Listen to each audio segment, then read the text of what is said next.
আব্দুল আওয়াল মিন্টু মতো যারা হচ্ছেন এলিট ব্রিড, আমাদেরকে ব্লাডি সিটিজেন বলে কোন মুখে আবার গরিবদের কাছে ভোট চাইতে যাবেন? এই 24 পরবর্তী বাংলাদেশে এসে 24 পূর্ববর্তী এলিটিসিজমের রাজনীতি যদি তারা করতে চায়, তাহলে এই ব্লাডি সিভিলিয়ানরাই তাদেরকে প্রত্যাখ্যান করবে। আব্দুল আওয়াল মিন্টুদের মতো যারা বিদেশে টাকা পাচার করে, যারা বিদেশে থাকে এবং যারা মেইনটেইন করে, অর্থাৎ আওয়ামী লীগের সাথে আত্মীয়তা করে, বিভিন্ন বিজনেস করে, স্বরাষ্ট্র মন্ত্রণালয়ে নিজের এই পরিবারের বিভিন্ন বিজনেস টিকায় রাখে, শেখ রাহানার সাথে যারা বিজনেস করে, এই তাদের পলিটিক্যাল এলিটিসিজম যখন মারাইতে আসবে, আমাদের এই সিভিলিয়ানদেরকে যখন বলবে আমরা ব্লাডি সিটিজেন, সেটা প্রত্যেকটা নাগরিককে, প্রত্যেকটা যারা ভোটার রয়েছে তাদের প্রত্যেকের মানহানি করে।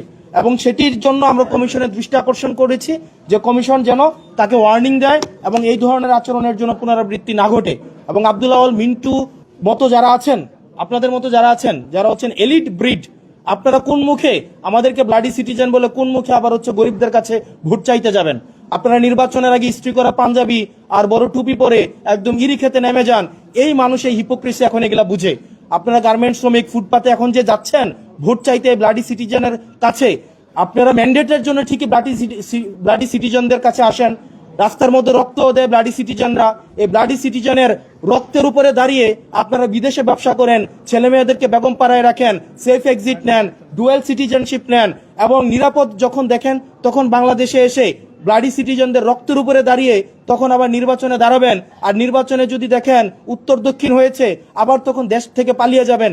এই ধরনের বাংলাদেশ আমরা 24 পরবর্তী সময়ে আমরা এই বাংলাদেশ দেখতে চাই না। সেটি নিয়ে আমরা নির্বাচন কমিশনে আপত্তি জানিয়েছি এবং সকল আইনজীবী, এই জহুরুল ইসলাম মুসার প্রতি যে ধরনের আচরণ করা হয়েছে, এটা সকল আইনজীবীদের প্রতি আমি মনে করেছি এটা তাদের মানহানি করা হয়েছে। এবং কমিশনের মধ্যেই সকল পক্ষের আইনজীবী, শুধুমাত্র যে জহুরুল ইসলাম মুসা না, সকল পক্ষের আইনজীবী, এখানে বিএনপি পন্থী বা অন্যান্য যেই আইনজীবীরা ছিলেন সবাই সেটা এই আব্দুল আওয়াল মিন্টুর আচরণে আহত হয়েছেন এবং তারাও সেখানে ইনস্ট্যান্ট তারা প্রতিবাদ জানিয়েছেন। এখন আমরা কমিশনের দৃষ্টিতে এটি এনেছি এবং এই ঘটনার পুনরাবৃত্তি যেন বাংলাদেশে না ঘটে, এই পলিটিক্যাল এলিটিসিজমের নিপাত অবশ্যই ঘটতে হবে। তারা তাদের মনোজগৎকে চেঞ্জ করতে হবে। এই 24 পরবর্তী বাংলাদেশে এসে 24 পূর্ববর্তী এলিটিসিজমের রাজনীতি যদি তারা করতে চায়, তাহলে এই ব্লাডি সিভিলিয়ানরাই তাদেরকে প্রত্যাখ্যান করবে।